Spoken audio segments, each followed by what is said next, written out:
আহক।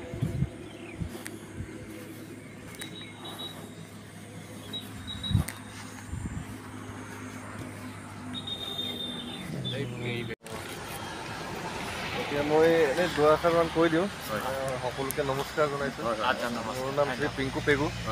নমস্কাৰ।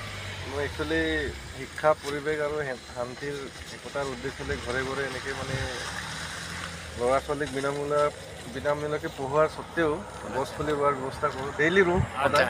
সেইমতে আপোনাক এই ৰাস্তাতে লগ পালোঁ। ভালেই হয়। তাৰপিছত জামুক গছ এজোপা আপোনাৰ হোটেলৰ সন্মুখতে মানে ৰুই থৈ যাম। ধুনীয়াকৈ প্ৰতিপালন কৰি আমি যত্ন কৰিম। আৰু গছ থাকিলে আমি থাকিম। আমি গছ পুলি লগাইছোঁ, সিফালে লগাইছোঁ। এতিয়া আপুনি দিয়াৰ কাৰণে ধন্যবাদ থাকিল। হয়, ধুনীয়াকৈ প্ৰতিপালন কৰে। গছ থাকিলে আমি থাকিম। আপুনি আহিব, আমি গছ পুলি যত্ন কৰি ৰাখিম। মই ভৱিষ্যতে আৰু দুই এজোপা আপোনালোকৰ নিশ্চয় নিশ্চয় ঠিক আছে। ভালদৰে ৰাইজকো আপুনি ভাল খাদ্য খুৱাব। জনাম ৰাইজকো জনাম। ঠিক আছে।